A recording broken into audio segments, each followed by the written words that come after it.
Hey everyone. All right. So I'm not cooking in my kitchen tonight, in my business kitchen. I'm cooking a ribeye. Decided to go with a ribeye from Hy-Vee in Eau Claire. Decided to actually try a ribeye. Didn't want to go with a filet tonight. Just figured I'd try a ribeye and see what we could do. So I'm going to show you all how I would cook this ribeye at home, not at my restaurant. So, got some trusty sugar and spice steak seasoning from Chautauqua, Wisconsin. I have an uncle that is a salesperson for sugar and spice, so I have that. What I like to do, I just like to throw a little bit of steak seasoning on, not a whole lot, a little bit on both sides.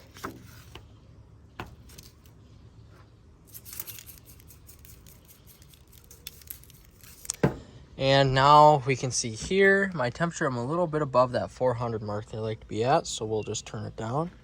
You may say that that is a lot of burner power for one steak, but that's all right with me. That is how I cook.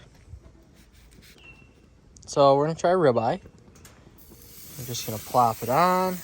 My target temperature with the thick part of the steak here is about 135. So,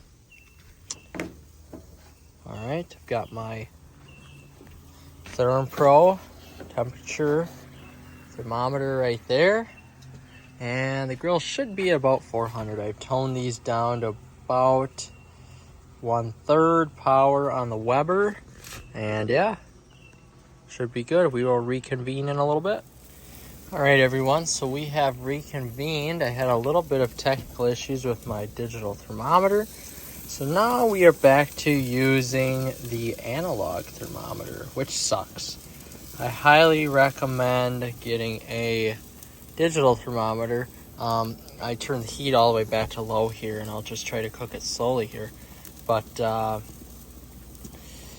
I have this on, it's probably been about 7-8 minutes now, but of course every grill varies. This just happens to be the Spirit E320, I believe. So yeah, we're just slowly cooking it here. Looks like it's about 100, maybe 115, somewhere around there. I just want to make sure that I get this up to about $1.35, somewhere around in there, which it should be there pretty quick.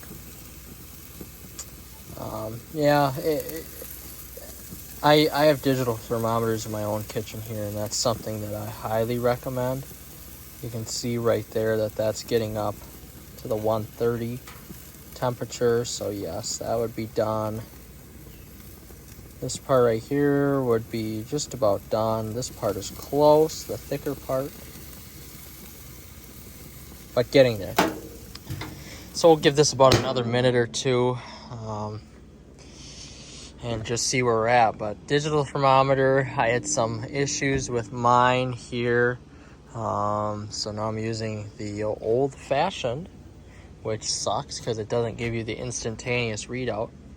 But yeah, so I like to cook it at about 400. I'm cooking it fast. If I have a little bit of time, I like to bring the temp down to about 300 and just let it sit on there a little bit longer. Again, I don't cook ribeyes very often. I usually cook either top sirloin or filet. So this will be a little bit of a different experience for me. And at my golf course too, I usually cook some sort of top sirloin or filet. But yeah, I figured, what the heck, we'll try this out here. It was about a 10-ounce piece. So yeah, it's cooking along quite nicely. I'm going to give her one more check here. Should be pretty close. You can see this ribeye was actually fairly fatty.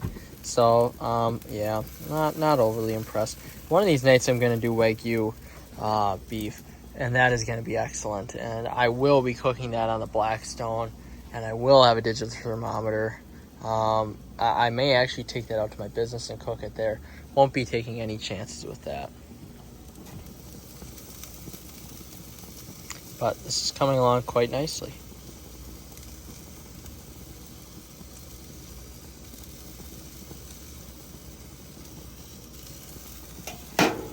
Be really nice to get that instantaneous readout, but it's okay. We'll deal with what we got. Flip her over. Again, this is very old school.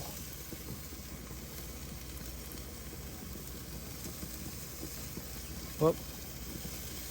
Everything about this just spells for a not a good cooking session here. That says 140 beef rare, but I prefer 130 beef rare. So yeah, we're at about 130 right there in that spot. Just testing it a little bit here. Almost at 130, and it'll cook too once you take it off the grill. Definitely a 130 there.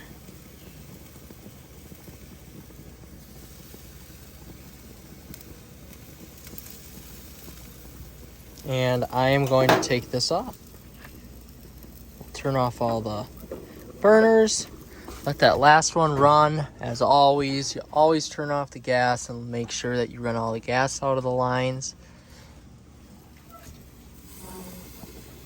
And there we go. That should be a rare, and I will cut into it.